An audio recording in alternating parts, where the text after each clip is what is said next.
Has everybody signed in the back?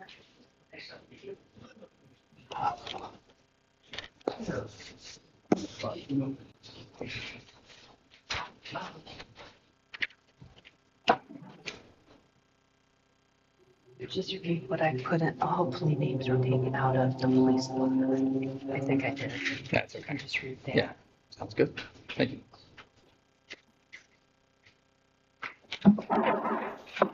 I call the Village Council meeting to order for August 11th, 2025. Begin with the Lord's Prayer for those who choose to participate. Our Father, who art in heaven, hallowed be thy name. Thy kingdom come, thy will be done, on earth as it is in heaven. Give us this day our daily bread. Forgive us the trespasses, as we forgive those who trespass against us. Lead us not into temptation, but deliver us from evil. For thine is the kingdom, and the power, and the glory forever. Amen. Now pledge allegiance. I pledge allegiance to the flag of the United States of America and to the republic for which it stands, one nation, under God, indivisible, with liberty and justice for all. All right, before we do the roll call, can I please have a motion on the floor to approve the absence of Councilmember Trocchi due to work responsibilities? I make a motion. Second. Roll call, please. Jeffers. Aye. Casco. Aye. Shari. Aye. San Giacomo. Aye. Sisky. Aye.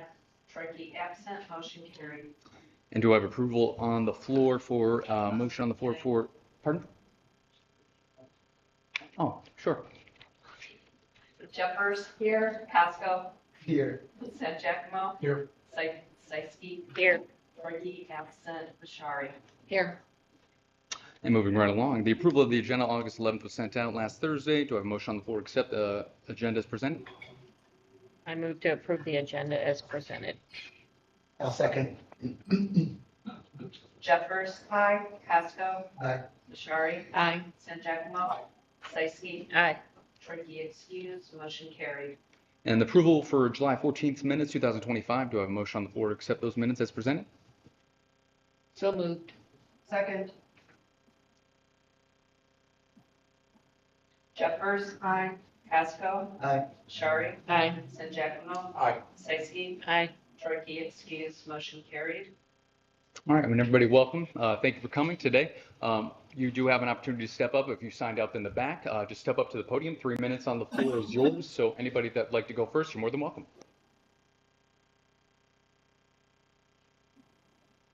I don't think you have been at, I'm with Ohio Legal One, call me 40 Dixon. Yeah. I spoke to, well, I left a message for you that I did speak to Dave. Yes, sir. Per the Ohio Revised Code under 3781.26, anybody that owns or operates underground utility facilities is required to be a member with a block called the state of Ohio. It's not that expensive. I think you guys' number from last year, from today's date until, or last year, 2024 till 2025, and you guys had about 194 notifications that came into the village. Per those notifications that come to you guys, you're charged 46 cents. So you're looking at just a little over $100 per year for to be a member with Ohio Legal One. What that entails is that you guys would receive notifications anytime that somebody's going to be digging inside the village, the city limits of the village. That way you are able to go out and mark your underground utilities and protect those utilities from somebody hitting those. Because it'd be a lot cheaper for you to pay that 46 cents to get that notification than it would to have to go out there and repair something that was damaged by somebody that did not call in for notification. Any questions? Yes, ma'am. Can you cite that revised code for me again? That's 3781.26. 0.26. Okay, Yes, ma'am. thank you. So we're currently not a member? Correct.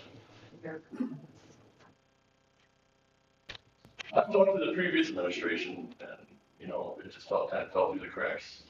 Okay. So, Got it. Question right here. Yes, Is there a yearly cost to the village? What's our cost? Is it would be, Just the approximately call. right around $100, yes. Okay, so the per call, okay. Yeah. I mean, just know that it could fluctuate depending on how many notifications you would receive in a year. But on an average, I kind of looked at it, it's 184, 194. So I mean, you're right around that $100 range per year. But it's just that rate, there's no other. No other cost or any fees. Depending on how you set it up to receive your notifications, say you had emergency call outs and you wanted to send it just to the police station. Those might cost a fee, but if you had like a general email, and I can go, because we don't want to charge you any more than what is necessary. So whenever you guys do, you can decide if you want to become a member. I can go over all those so we can make sure that you guys will not assess those kind of fees. You know, we'll make sure that it keeps it pretty straight across the board. So. Mike? So currently, if Joe's Tree Service wants to dig up somebody's front yard, they have to contact the electric company or the gas company or the water line.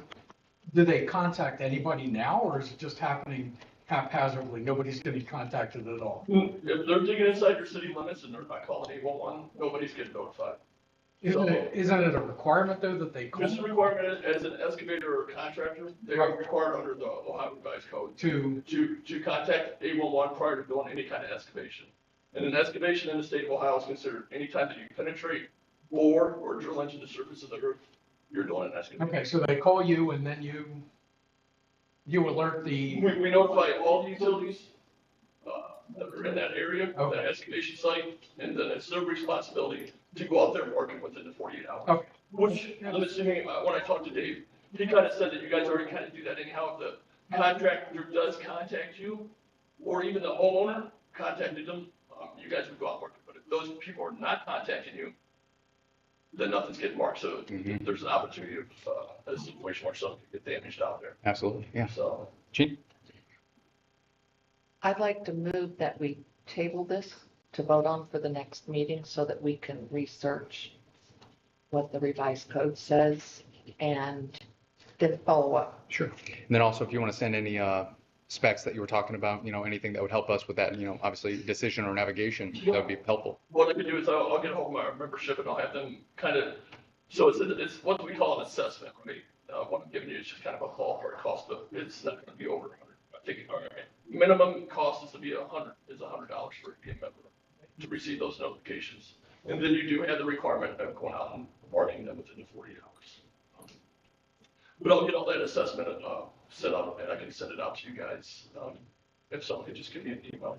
Yeah, I can get you out. Okay, so, And did you have a business card? actually, yes.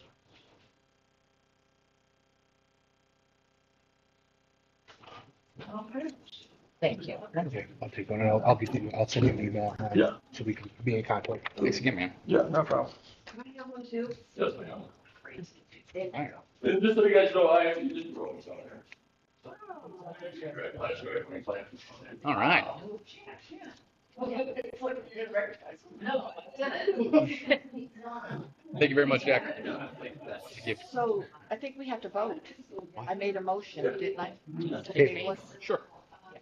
So we have a motion. Yeah, we need a second. I'll second your motion. Any discussion? No discussion, roll call.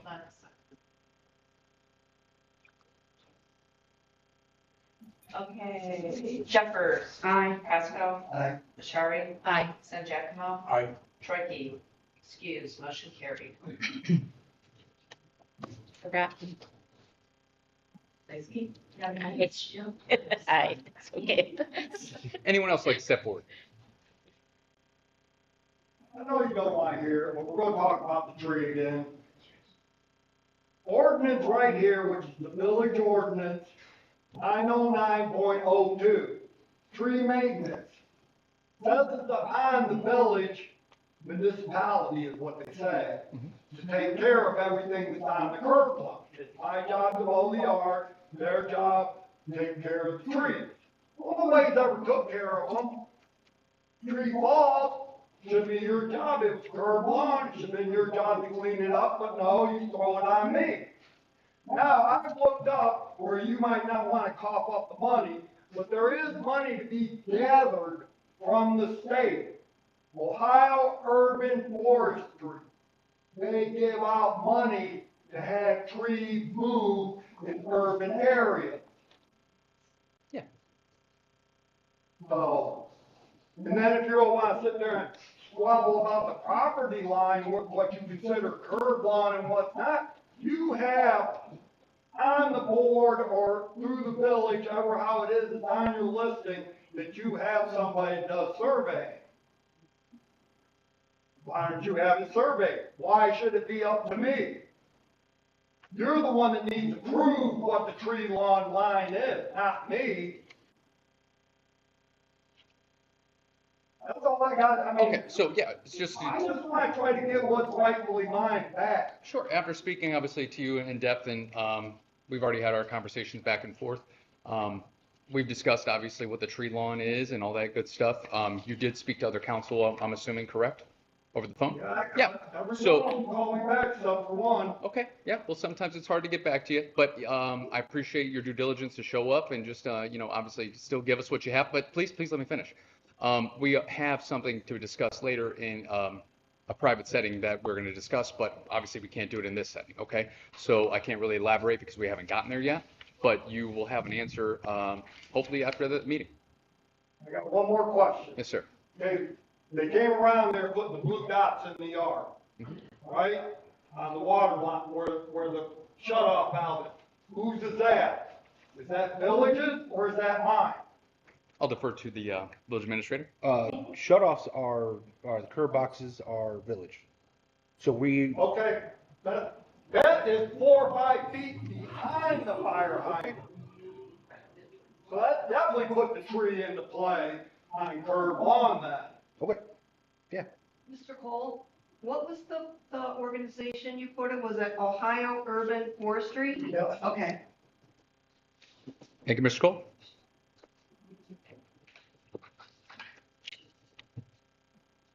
Hello, everyone. Hello. My name's Richard Ramsey. Hello, Richard. I'm just here because I'm one of the candidates to replace Judge Shanuzzi this year for opening municipal court. So I want to go around and just introduce myself. I have been an attorney for more than 20 years. My office is in Amherst. I was born and raised a couple miles north of here. In fact, you could get to my office in just a few minutes once that road is ready. So, Richard Ramsey, again, Judge Shanuzzi's retiring this year. It's a little early. We all expected him to go one more term, I think. Here we are, throwing my head in the ring. And you're going to give us any questions, and I'm happy to stick around until afterwards. Wonderful. Anybody, council?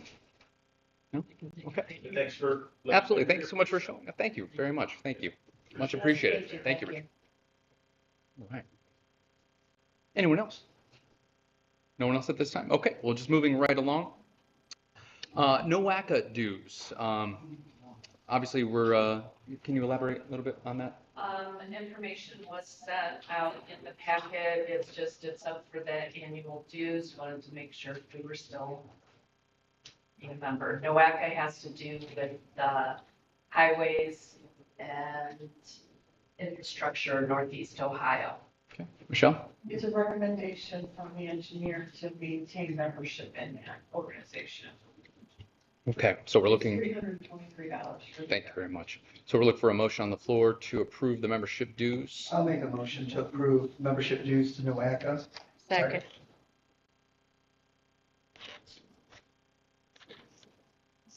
All right. Any discussion? No discussion, roll call please. Jeffers. Aye. Casco. Aye. Nashari. Aye. Sanjakmo. Aye. Seiski. Aye. Tricky excused, motion carried. All right, moving on to Halloween Fest. Last year, the Halloween Fest brought over 250 people to South Amherst for an amazing night in the community fun. This year, we want to make it even bigger and better. We're looking for enthusiastic residents to join our Halloween Fest committee. Whether you have big ideas for games, decorating skills, or even event planning experience, or just passion for making memories, we'd love to have you on the team. This is your chance to create a safe and exciting, unforgettable night for our families and friends and neighbors. If you're interested in joining, please email SACOMMECONDEV@southamherst.org. That is SACOMMECONDEV@southamers.org. And let's make Halloween 2025 one to remember. So that's all I have for the Halloween committee. But honestly, let's think about it, folks. If you guys have anything to offer, obviously we'd love to have you at those committees. We have Penny Becker here at the helm for the SA Community Economic Development, and we also have our Halloween committee slowly but surely growing. But we want to make this a really good event for the kids this year, and why not, right? Why not? So. Also, a big special thanks to the Flag Commission. On behalf of the Village of South Amherst, I just want to extend my heartfelt gratitude and thanks to the members of the Flag Commission. Your dedication, your creativity, and the attention to detail we see you around on the trucks over the weekend just to bring beauty and pride to the community. I really appreciate the work you're doing. Ensures that the flags are not only representing the village honor, but also stand as a welcoming symbol for the residents and visitors alone. Your efforts do not go unnoticed, and we are grateful for the time and energy and passion you put into the project. Thank you for helping keeping South Amherst flying high. So that's all I have on my end.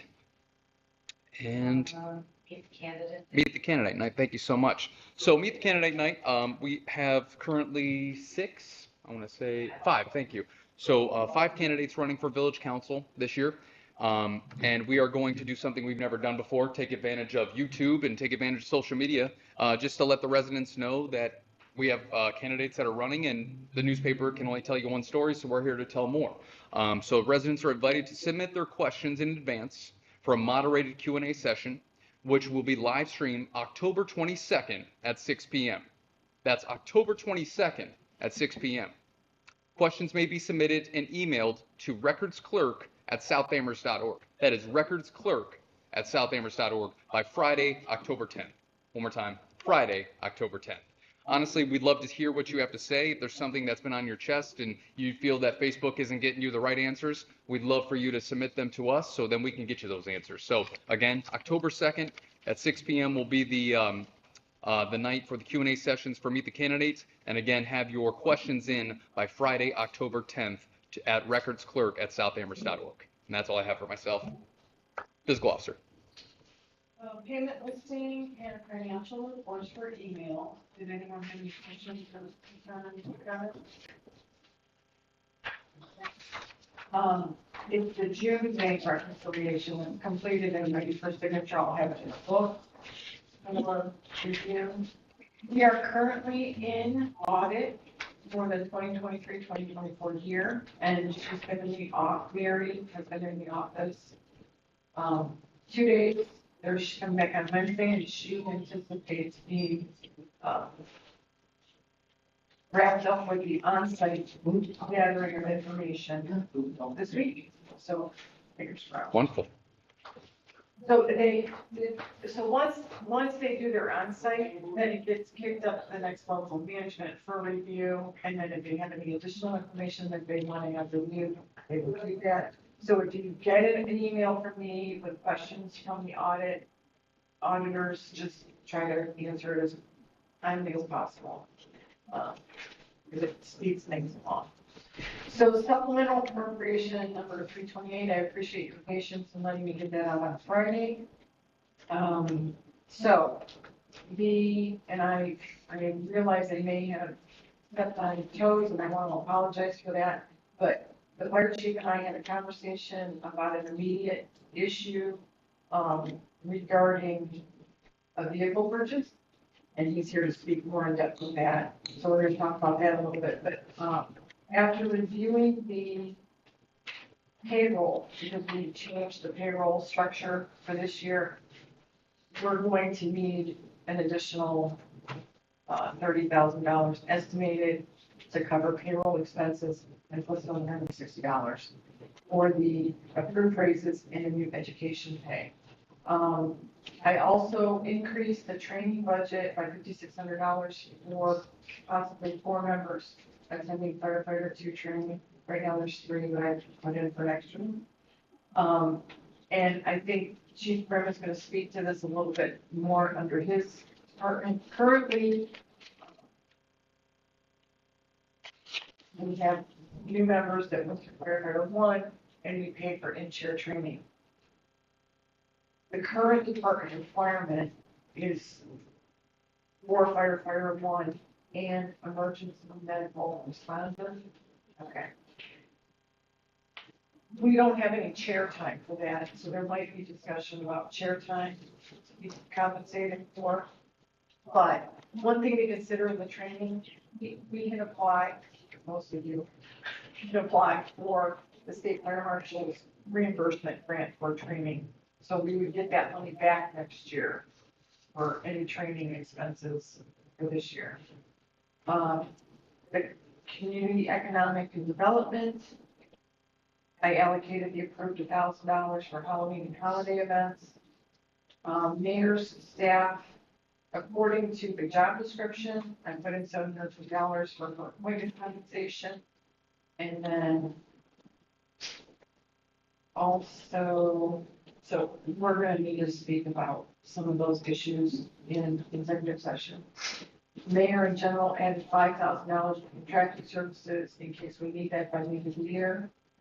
Capital purchase for the fire department, street department, and water department has a need for a new truck, and I'm sure David's gonna talk about that in depth.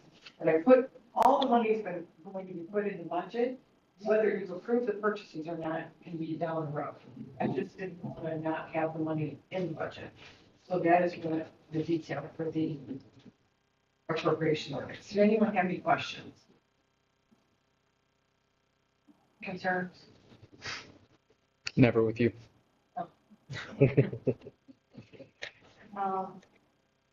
I think I covered everything. I'm sure we'll talk more if we start talking. That's all. All right. Thank you so much. Rex Clerk. July construction report. Any questions for anybody? It was mostly zoning. It was unusual for only 2 buildings at the time. Looking for a motion to approve 2026 calendar. I'll make a motion, we approve the 2026 calendar. Second. Discussion? Obviously, the calendar can be edited. No, I don't. Well, if Too against you guys. no, I'm just messing. Jeffers. Aye. Casco. Aye. Shari. Aye. San Jacobo. Aye. Seiski. Aye. Turkey excused, motion carried. Okay, Cornerstone Pregnancy Services contacted me last week. They have one final form to submit regarding the proposed maternity home at 333 South Lake Street, which is the actual conditional use permit they still have to complete. Once the permit has been submitted to the administrator and deemed complete, it will be forwarded to the Planning Commission to set a hearing date. From there, a written notice will be sent out to Cornerstone 10 days prior to the date of the schedule, along with surrounding property owners. The commission has 60 days to approve, modify, or deny the application that first appears on, when it first appears on its agenda. So I just wanted to go over that in case there were questions. Okay. So that's like the next steps. They have submitted their security plan and some blueprint material. Do they have an end date in mind where they like to finally, make it happen? Is it by the end of this year they're looking for, or? That I do not know, but until they get us that conditional use permit, which has some more detailed information we need. Gotcha. Okay, thank you. To do that. Liquor permit renewal. That would be for Piggies plus the 2 bars at the other end of the town. I had reached out to Chief Frazier. He had no other issues, and he also contacted the sheriff's office, and there was no report there. Now we just need a motion. I move to approve the renewal of retail liquor permits for 2026. I'll second. Discussion. No discussion. Roll call, please. Jeffers. Aye. Casco. Aye. Shari. Aye. San Giacomo. Aye. Seiski. Aye. Trustee excused, motion carried. Petition to annex permanent parcel number 05000101020029, which is property that is to the southeast of the cemetery behind here. And Councilmember Sharpie was just gonna explain briefly. Weren't we gonna move to table it until the law director looked at it? No, actually, this is for the petition part, which we need approval to do a petition. Okay. But then I just received word that the ordinance is actually approved for. Okay. This is the only parcel in the village that the village owns it, and it's in Amherst Township, and it's surrounded by us in the village, and then New Russia Township. So it's like one little circle in the middle. There isn't any resident on the property. It's all wooded area. It's really wouldn't be of use to Amherst Township. You know, we own it. So this would be the first step in getting all of our property together so that we could then determine if we're going to conform the boundaries or not. Thank you. Look for a motion on the floor. I move to approve the petition to annex municipality-owned property number 050010102029. I'll second. Any discussion? How large is it? 15.83 acres, I think. That's about right. Oh, discussion, roll call, please. Jeffers. Aye. Pasco. Aye. Bashari. Aye. San Giacomo. Aye. Seiski. Aye. Trustee excused, motion carried. All right, moving right along, utility administrator. All right, the consumption report was sent out to council. Any questions on this month's consumption report? Okay. Water shutoffs for the month, we had 5. Currently, 1 is still off. There's no plans to having it turned back on right now. The house is vacant at current time, so that one's probably going to be our off for quite a while. Street paving, I did contact Hart Asphalt. We're still slated for mid to late August to have the streets of Kenwood, Charles, Vivian, Erie, Juanita, and Buckeye repaved. So we're still looking around mid to late August on that street paving project. So that's all I have. Wonderful, thank you so much. Moving right along to fire. Fire chief was nice enough to go ahead and give us this really nice report here. Obviously, you guys can see the incident count and everything. Normally, he just tries to print it out, but I appreciate this. It's very in-depth. I like this. Well, I tried to email it, but that's what Yeah. I'm saying. No, this is good. It wouldn't let me, our system, not on the email side, but the system itself was not letting it convert over to email, so I was able to get it to a PDF and then print it off to at least give to you guys. No, this is great. It breaks it down by district, as you guys can all see. So, yeah, very, very nice. Thank you so much for that. There is a resignation motion on the floor to approve for the resignation of Lieutenant Kyle Urig. So we'll look for a motion on the floor to approve that resignation. So moved. Second. I moved. Discussion? No discussion. Roll call, please. Jeffers. Aye. Pasco. Aye. Bashari. Aye. San Giacomo. Aye. Seiski. Aye. Trustee excused, motion carried. And just thank you for Kyle Urig and his service. Does not go unnoticed, and we thank you very much. Now, Chief, if you'd be so kind to step up to the podium just to break down a little bit of the presentation that you have.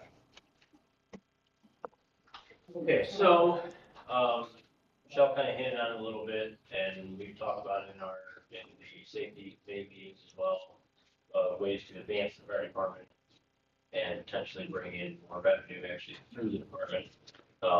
And one of those ways is by starting to run our own EMS in-house. Now, we are a few steps away from actually being able to do full in-house, so we will still utilize Life Care as it stands right now. But we've been working with our medical director, and he's given us the approval that if we were to have an ambulance here, that if we meet certain criteria, we would be able to start doing transports within the department as itself. Along those lines, we are going to be starting to get, we've got the approval from him to get advanced life support drug boxes, as well as basic life support drug boxes, which we currently do not have. And one of those requirements of getting those is that they have to be locked up at all times. So our current vehicle that we use for first responder calls, we would have to essentially retrofit. We have to buy a locking cabinet mounted inside one of the compartments, so on and so forth. But in regards to moving forward with trying to get our own EMS in-house, we have come with the opportunity to purchase an ambulance, a used ambulance from Margaretta Township. The asking price on the vehicle is $20,000. We have already gotten confirmation from Brown Hill, New Russia, and Henrietta Townships that they will all contribute $5,000 towards the vehicle. So essentially, it would cost the village $5,000 to. We'll Michelle, correct me if I'm wrong, but we'll front the money. We'll recoup from that. The dust settles, per se, I guess. So the vehicle, the ambulance that we're looking to purchase, I have pictures of, a few pictures here I'll pass around, but it is a 2007 International. It is a medium duty ambulance. We went up and looked at the vehicle, test drove it last Monday. We went over it with fine tooth comb, myself, Captain Cadella, and firefighter Jason Werner. We used their floor creeper to actually go underneath it and look at the frame rails underneath of the truck. Everything is in great shape. And their chief out there is very meticulous about maintenance on stuff. He gave us a binder to look at that was at least that thick of all the maintenance records from that vehicle, oil changes, tire changes, brakes, anything and everything that was involved in the truck. We'll have all of that. So essentially what we're seeking with that is to, I guess, allow us to purchase the vehicle from Margaretta Township so that we can move forward with, and going back to the ALS, the drug boxes and all that stuff, ambulances are built with locking boxes inside them, cabinets for that purpose. So instead of having to go out, buy a special one, retrofit into the truck, it's just a step towards the direction where we want to be, hopefully within the next 5 years or so, of being able to run EMS, which is the way of the future for any fire department. If you look around, that's the way everybody's going. You have to nowadays. So we're working on getting our personnel trained to the level that we can start doing on our own. Wonderful. Thank you, Chief. Gene? I have 2 questions for you. Did I hear you say what the mileage was? The mileage was 83, I don't remember the exact, I know it was 83,000 something. Okay. I don't know the exact numbers, but I know it's 83. Okay. I think it's like 4 something. And my second question is, how does the rest of the fire department feel about this ambulance and this plan? Are they on board? Everybody's excited about it, yeah. So we shouldn't have any negative feedback. No, we've talked about it in-house on several different occasions, and I mean, they all know it just as well as that it's this direction that we're gonna have to go. So everybody's forward with it. Becky? So question is, once, if you would get it, and like you said, they're gonna chip in, what about like stocking it and supplying it? What other So expenses are we gonna be looking at Pretty for much this? most of everything that we would need, we already have, because we have that in the vehicle that we use now for first responders, plus we have cabinets of stock stuff down in the basement. And then we also got set up with a distributor that we can now get restocked on stuff, so whenever we run out, we just call one place and can get replenished with everything that we need. The drug boxes and all that stuff, that all goes through University Hospital, who's our med patrol. So essentially how that works is, once the box is open, if something is used out of that box, we take it to the hospital. They'll basically replace it with another box, and then they'll take that box, replace what we used out of it, and then put it back in the rotation for whatever department needs next. So. Okay. One other question though too, I was thinking, also, so now, like, you guys would, by having the rescue squad, would get like reimbursement from insurance companies, or So how we're the working money on coming, getting the money implemented- coming in is what I guess I'm trying to. So we're working on getting a billing software and to actually start billing on our own, so that not only for the EMS calls, but for fire calls, car crashes, we can start billing for all this stuff, start recouping, because it hasn't been done well ever here. And we're missing out on a lot, so we're in the process of trying to get that up and running. I'm sure. Is there any, like, additional for the drug boxes, the ALS and the BLS costs? So the only thing we'll have to do is basically we have to apply for an ALS drug license, which is $500. And otherwise, UH takes care of everything else. So if we pay for the drug license, they'll submit it, they do everything. Okay. They'll bring us the boxes, and like I said, whenever we need something, if we use anything out of them, we either take it up to UH or we contact and they can have somebody bring them out to us to replace it. Gene?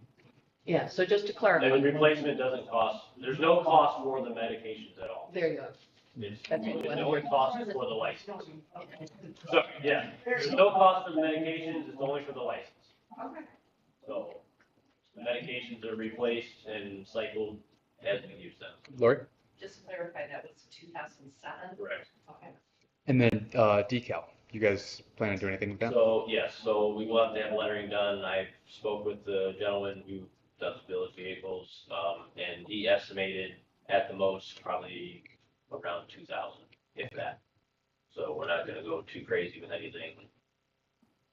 But, Okay. just to get our name and stuff on it.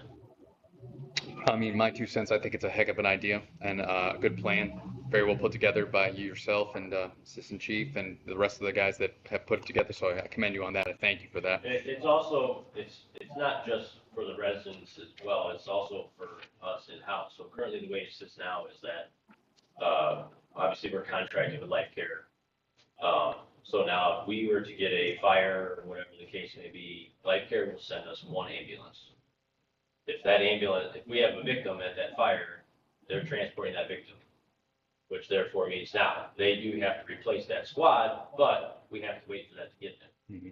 If we have a firefighter that happens to go down, we have nothing until the next ambulance gets there. At least by having this, we would have something on scene and Right away. available for, and that would be the main purpose, at least for a structure fire standpoint, is that vehicle will mainly be designated for fire personnel. Thanks. If there's an injury that happens to any one of us, whether it be South Amherst or any of our mutual aid Yeah. departments. So, That's a good plan. So we're looking for a motion on the floor. I'll make a motion. Don't jump all at once. I'll make a motion that we spend $20,000 on the pre-owned ambulance. Can I do a twofer? Can I make it a twofer? Can I add the $2,000 for the, Should that be be a a separate one? Okay, Needs to be a separate. okay. Actually, he needs to get the final estimate, so that should come back. What Okay, about, all right. I can't get a final cost until the vehicle is actually here, since he has to get measurements to be able to, but he said ballpark it would be, should be right around the 2,000 mark. Anything else for me, Lori? No, Okay. not to exceed 20. Not to exceed $20,000. Second. Any discussion? No discussion? Roll call. Oh, Gene, sorry. Jeffers? Hang on one second. Wait, we got two Just have a questions. quick- Becky, go ahead. I just have a quick question. Do we need to make a motion now for the $500 drug license, or do we need to wait till you guys would actually That Have comes, it. that comes out of our. out of your fund? That's nothing we need to do. Okay, just Yeah, wanted to so make that- sure. That won't come from. Anything now. Correct? Correct. Okay, just wanted to make sure we didn't need to do that. So, I just wanted to clarify something too, that, sometimes there are circumstances that come up that we can't have a safety committee meeting in time to meet a situation like this where something comes up, they need to make this decision pretty quickly.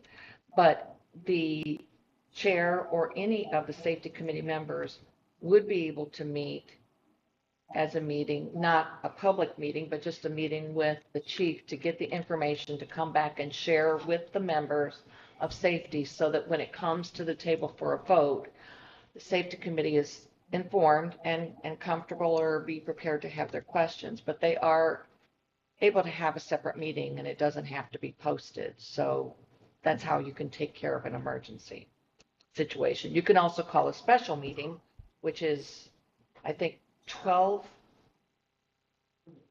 a special meeting, a special emergency meeting.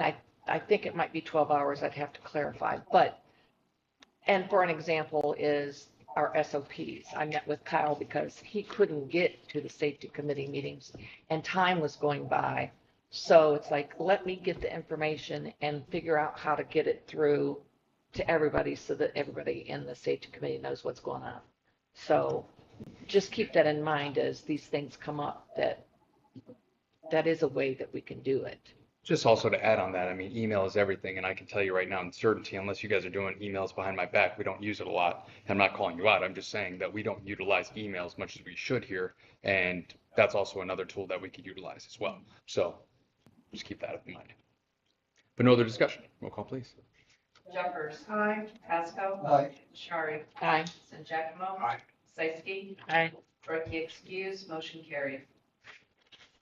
All right. Did you want to explain the training? So currently the way it's set now is that since it's required by the village, the fire department, that you have fire one and your EMR, that they will pay for those classes. We changed it to that before you were not paid for the seat time. It was literally they paid for the class and that's it. The rest of it is essentially voluntary. So I had brought up to Michelle that I said we should be paying them for the seat time. They're giving that time to go to class. If we paid for trainings in-house, why wouldn't we pay for them to be at trainings outside as well? The question that was brought up was if members choose to further, will there be any sort of compensation for that?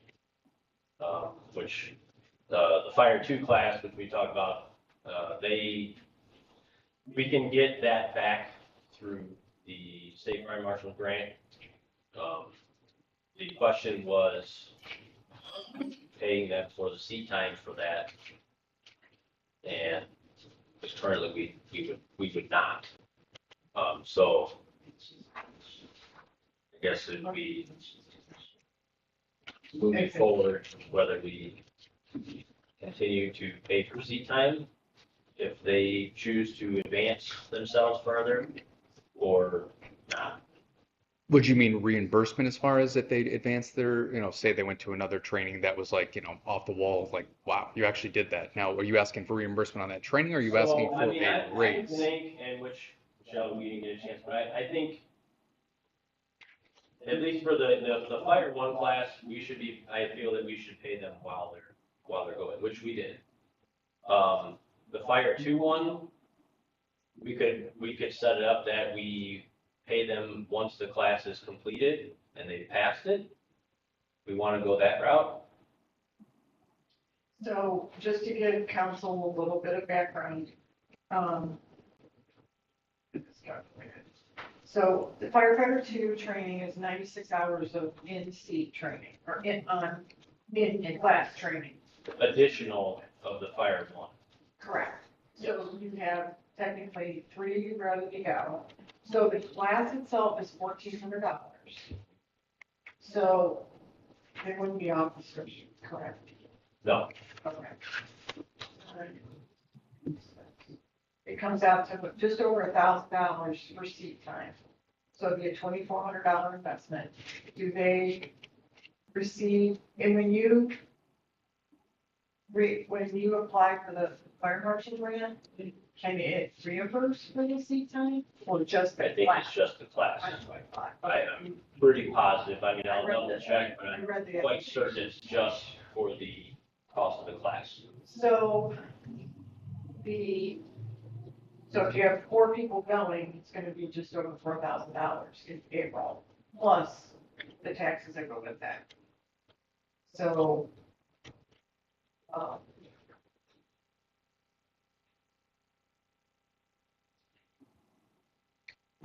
Go ahead, John. I think that this is something that the safety committee should be reviewing and have a discussion as far as budget goes. And maybe we, as a suggestion, just out of the top of my head, that we set a specific amount. Maybe you have 5 people that want to go, and maybe for the year we've only approved 3 because that's the way it is. This is what we've Sure. done within the budget. But I think it's worth having a safety committee meeting to really review and come back and make the recommendation to council. And my other question is, and I don't remember what's in the handbook, but my biggest issue with paying for training is that we pay to train to go someplace else. Well, we've set it up that moving forward, I mean, it hasn't been in the past, but any new hire, they have to give us 2 years of service before they Get paid training. are able to. If they leave before the 2 years, they have to pay us back for. Is that the way it's in the handbook? I wasn't sure, couldn't remember. And then what about the fellows that have been there and want to up their training? So that's essentially what this is. But they're, this is like, they've got to give, new hires have got to give you 2 years of service. What about the existing firefighters? Like, they want to go for additional training. Are we going to pay for theirs? I would say, just to that point, I look at it as almost like an opportunity, a scholarship opportunity. You have so many allocated for the year, like you were saying, and if your top dogs would like to go after that and they think that, this is worth it for them, you have 4 allocated per year, and it would be almost like a scholarship opportunity. And then if you do get grants, that's even better, because then that almost pays for the class, but doesn't pay for the seat. Typically, the fire classes are pretty regularly scheduled every year. There's usually 2 fire 1 classes. There's usually one in the spring and one in the fall. And then the fire 2s, they typically try to at least do 1 year for that also. So, and which for the guys that are in fire 1, it's a transition. So it's only an additional, like you said, 96 hours. Nice. That they would be going. So That would be my recommendation. Do I need to make a motion? I would. Okay, I make a motion that the safety committee review this subject and come back with a decision. I second. recommendation. Discussion? Actually, no roll call yet, but I had a question. So I was jumping into the discussion. What's the date? At what date you going to put a date on it? I don't know off the top of my head when the next safety committee meeting is scheduled for. okay, so let me just ask this September, yeah. question. Okay. Let me just ask this question, just so I know. I'm going to say that we are paying for the training. We just haven't decided, there's no final decision on the seat. the seat. Right? Yeah. Okay. Yeah. So, Because They're they gonna have to, start- they have to sign up for that class. I believe the cutoff is actually this week. yeah, it's September, it starts on the 2nd.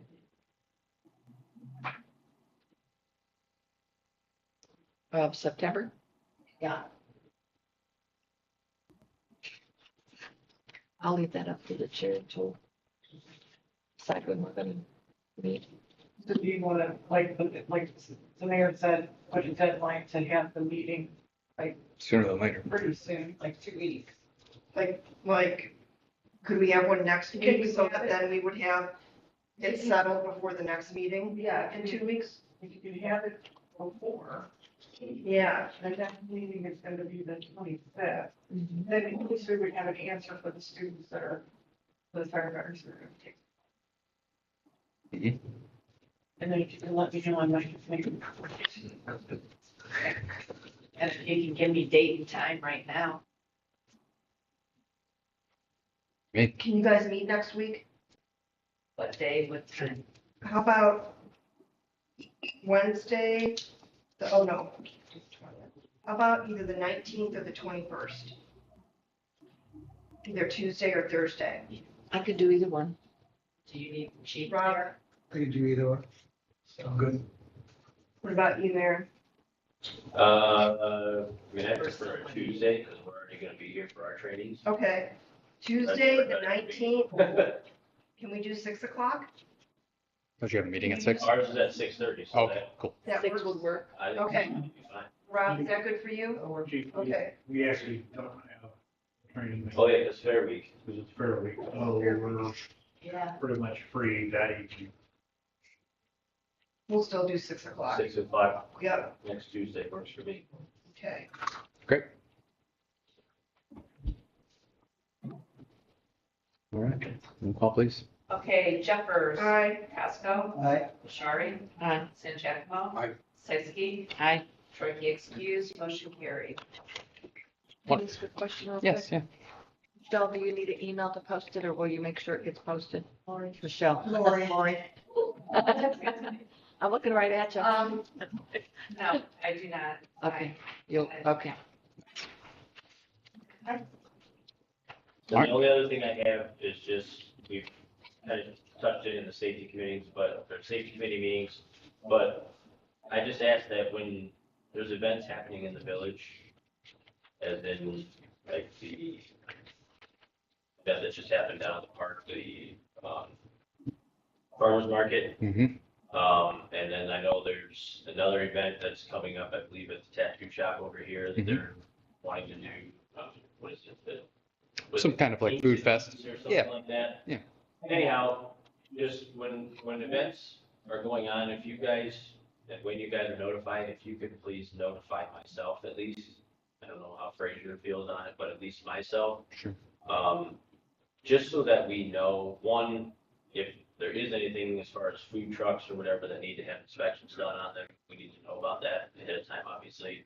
But two, just so we know that there's something happening, so that if we get a call for that area, we'll know what to expect, at least somewhat when we get there ahead of time, whether there's gonna be a large crowd of people. Yeah. So right now, there's not really anything SOP related in place that tells you that information. So that's something maybe we can go to the drawing board and try to figure out, because right now, all I know is when I see it on Facebook, or if somebody texts me and let me know that something's happening. The homesteaders was kind of a plan for a long time. They put, advertisements here. We had it over here. It was all over Facebook, but I know not everybody lives on there, thank goodness. But we'll come up with something so Well, then there's that more. had been in particular,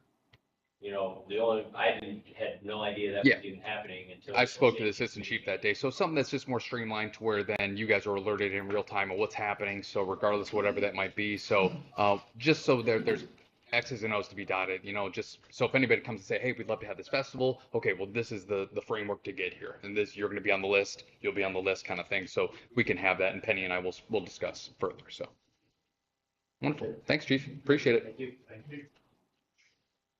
All right, moving on to police. So as of July 31st, 2025, the police department has conducted 635 traffic stops, resulting in 445 citations, including 19 right on red violations, approximately 3%. The majority of citations were issued for speeding and other traffic violations. A recent traffic enforcement incident led to a motorcycle crash. The driver was charged with reckless operation, speeding, failure to control, and fleeing. Our other offenses, after being caught up in the speeding through our town, another accident occurred when a semi-truck traveling west on Corey Road got stuck low-hanging tree branch, so hitting the low-hanging tree branch, causing damage on the trailer. Officers continued to patrol and identify the problem in certain areas throughout the town during their shifts. The department attended a funeral for the fallen Lorraine officer Philip Wagner. A leads audit is currently underway and successful completion expected in the coming weeks. We will ensure the continued certification of law enforcement agency. Additionally, 2 new applicants have been submitted for applications, and the background checks are currently in progress. So more or less what the chief is saying is that they're doing their best with what they have. Honestly, I get a lot of calls on a daily basis of people saying they're speeding here, speeding there, 113's loud, this, that, and the other. You have to understand, and I tell people all the time, just like our fire department, they have full-time jobs. They come in after their full-time job. So imagine having a full-time job and then coming into another job where you're not, I'm not saying you're having a good time, but I'm just saying you've already worked all day to come to another one where almost you feel not appreciated enough. And I'm not saying to speak on the words of the fire department or the police department, but just from what I hear. So please understand that these people are coming in on the days that they're coming on after already working a job to do another job to also maintain the safety in the village. So please, with that being said, pray for these people, give them patience, give them grace, because honestly, I don't see anybody else doing it. So thank you, and I commend you on that. Thank you very much. Moving on to committees, safety.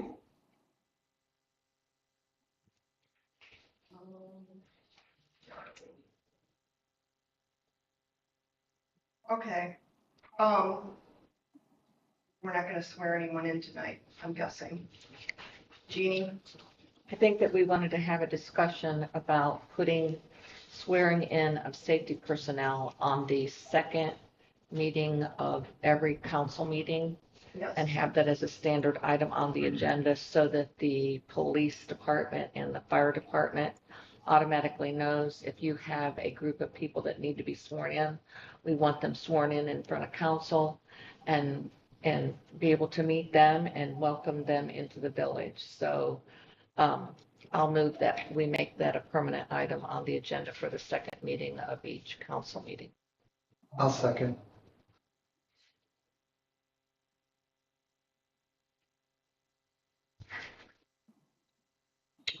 Discussion? No discussion. Roll call, please. Hey, Jeffers. Aye. Pasco. Aye. Bashari. Aye. San Giacomo. Aye. Sidesky. Aye. Forky excused, motion carried. The next one on the list I had requested regarding the SOPs for the fire department. Our ordinance says that the safety committee will review the SOPs and make a recommendation to council for approval. And they have a new system, and so they're working on getting through all the SOPs. It's going to take a while, but we need to have a way to streamline and move these along fairly quickly. So again, the question is to council. We have a safety committee for us to review those and work with the fire department or the police department. When we come and make the recommendation to vote on them, do you want all the SOPs emailed to you to read? Or are you satisfied with taking the recommendation of the committee? It's just you, Becky. You're the only one. It's just you and Dave, the four of us four are on the committee already. I am good with just having your guys' recommendation, Okay. because I feel there's enough of you to review it. I'm sure Dave would feel the same, but Okay, we just wanted to clarify so that there's a set procedure in place so that when the committee reviews them and makes the recommendation, everybody can feel good that they're going to move along. So And those should be finalized at those safety committees meetings, right? They shouldn't, no, I'm not finalized. They should be discussed and say, yes, we're putting our stamp of approval, because being a part of the safety committee, do your homework before you show up is more or less what I'm getting Right, at, right? yes, So everybody yes. should have their due diligence and, know their piece, okay, that's all I'm asking. Okay, and another note on the SOPs. Ideally, we wanted to pass the entire body of them tonight, but there was an issue with a few. So we would like to pass the following tonight. I already gave Lori the list so that she can put it in the minutes, but it's 102 policy manual, 200 organizational structure, 201 department directives, 202 training policy, 204 electronic mail, 205 administrative communications, 206 after action review, 1001 promotions, 1002 position descriptions, and 1019 uniform regulations. So I would like to make a motion that those be approved tonight. And I've already messaged Kyle and I've talked to Aaron. They are aware of the issues with the few that are left that need to be fixed. And the hope is to get them fixed and ready to be presented at the next meeting in 2 weeks. So you made a motion, I right? made a motion. Second. Discussion.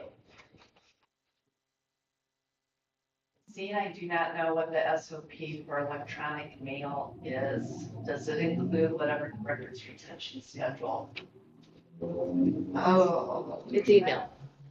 Right, I know, but does it follow the records retention schedule? Is that mentioned in there? I don't think so. I don't think it does. No, I don't think it does. no. That, they have a separate policy for that. Record retention. Oh, that's true. The records retention policy is separate. And I'm just making sure that it's, however it's written. The same thing like council doesn't have any SOP for how email's supposed to be. Yeah. Right, and same for them. If they never need an SOP for it, if, Okay. I believe, because it's Lexipol, Lexipol will make sure that it's Okay. records retention, as Lexipol does everything throughout the state. All right, no other discussion. Okay, Jeffers. Aye. Pasco. Aye. Ashari. Aye. San Giacomo. Aye. Sexy. Aye. Druggy. Excuse. Motion carried. All right. Moving on to ordinance. Yeah, it was just Jeannie and I, Mike was out of town, but we also kind of came to, we were talking about, an ordinance to deal with the hybrid wolf situation. Jeannie did some research, and we kind of didn't really want to,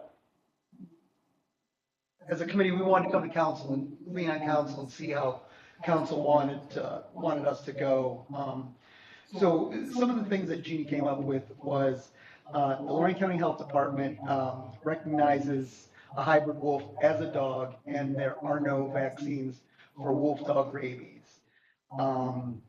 In the state of Ohio, there have only been 2 accounts of hybrid wolf attacks. One of them was fatal, and that was a 5-year-old boy was at his grandmother's house, and he walked inside of the chain perimeter of the dog, and the dog was able to get this guy.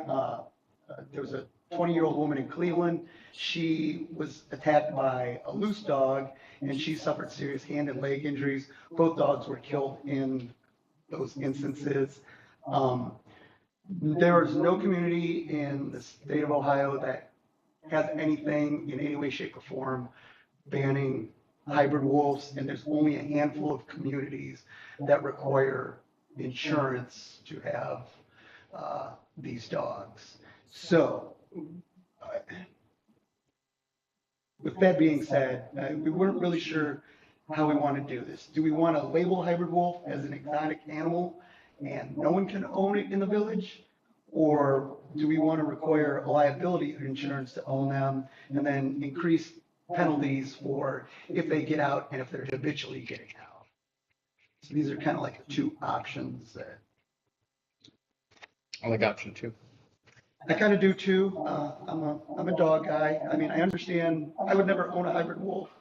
But in the right hand, any dog in the wrong hands is a bad dog. I don't care if it's a poodle or if it's a wolf. Again, I don't like being the person saying you can't do something, but I want you to be responsible for doing something.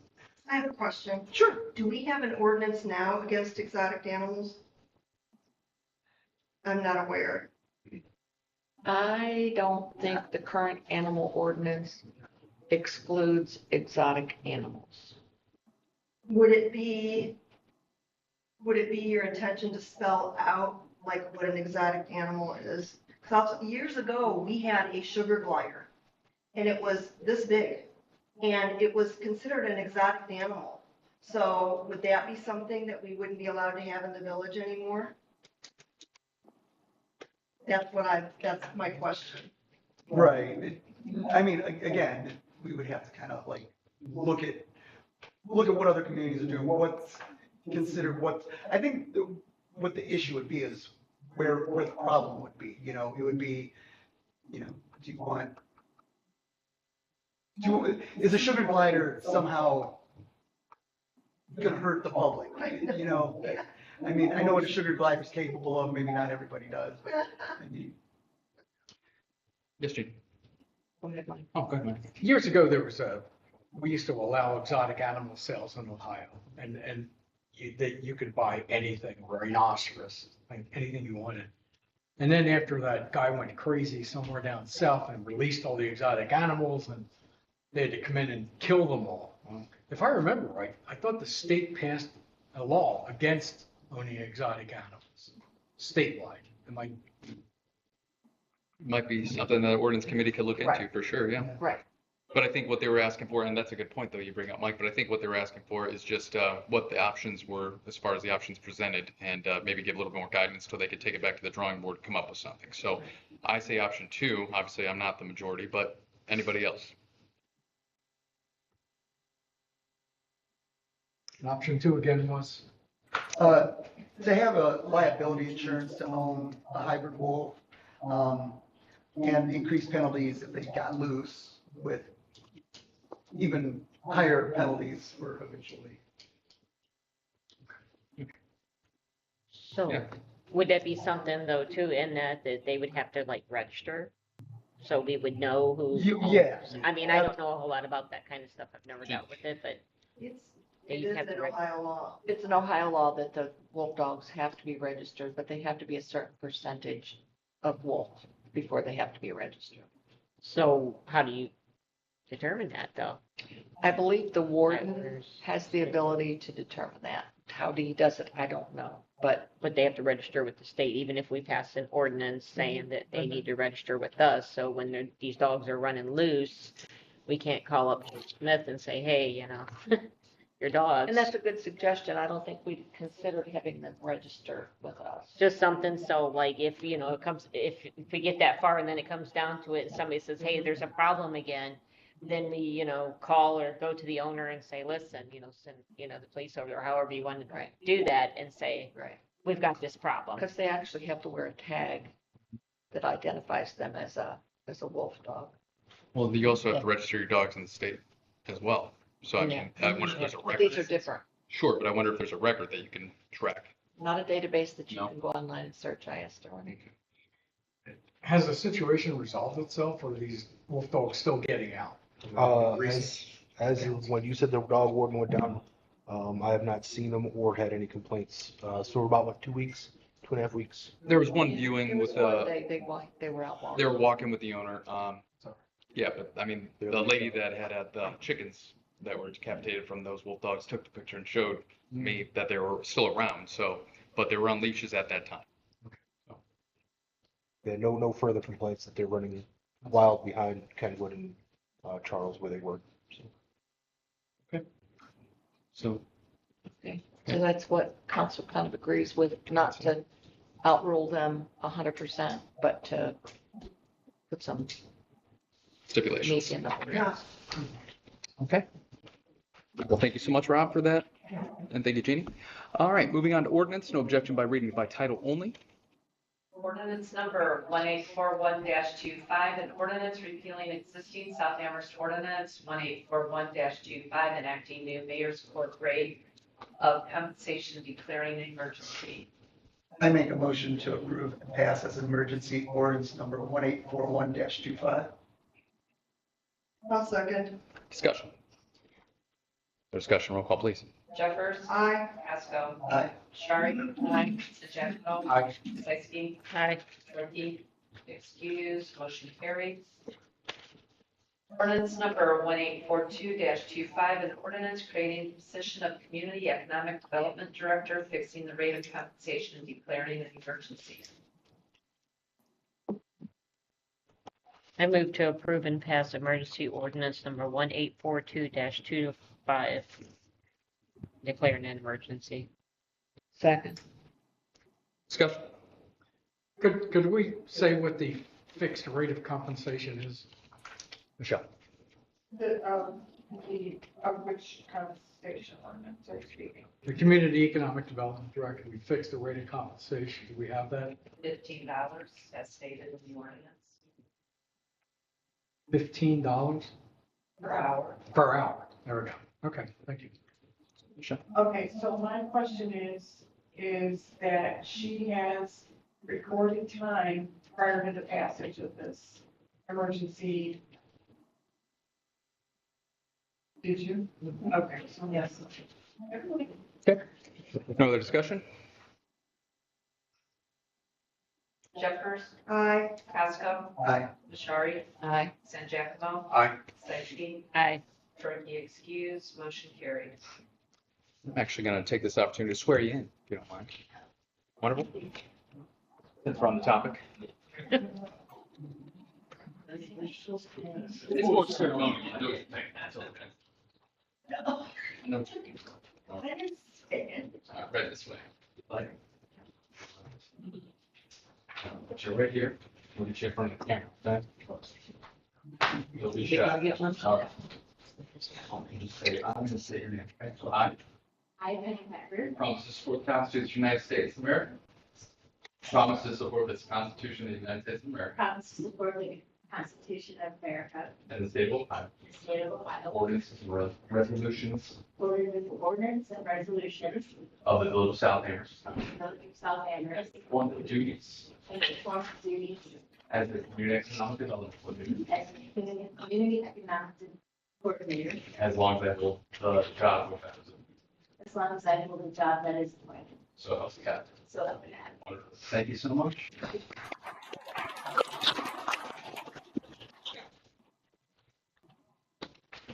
All right. Sorry for the intermission, moving right along. Okay, ordinance number 1843-25, an ordinance authorizing the annexation of municipal-owned property, permanent parcel 050010102029 to the Village of South Amherst and declaring an emergency. I move to table. No, No. scratch that. He approved it. Oh, Okay, so it's, okay. I move to approve ordinance 1843-25. Second. Discussion. No discussion, roll call, please. Jeffers, Aye. Pasco, Aye. Bashari, Aye. San Giacomo, Aye. Sisky, Aye. Turkey. Excused, motion carried. Appropriation number 328. I move to approve appropriation number 328. I second. Discussion. No discussion, roll call, please. Jeffers, Aye. Pasco, Aye. Bashari, Aye. San Giacomo, Aye. Sisky, Aye. Turkey excused, motion carried. And we have on the agenda executive session, ORC 12122, G1 Personnel, 121.22, G6 Security. Do I have a motion to move into executive session to consider personnel issues in the accordance of those? Second. Wait, who did first? I did.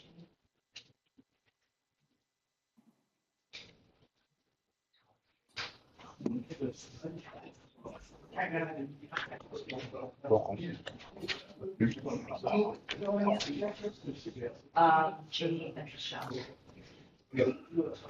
Thank you. Roll call? Are we roll call? Lori. Jeffers, Aye. Pasco, Aye. San Giacomo, Bashari, Aye.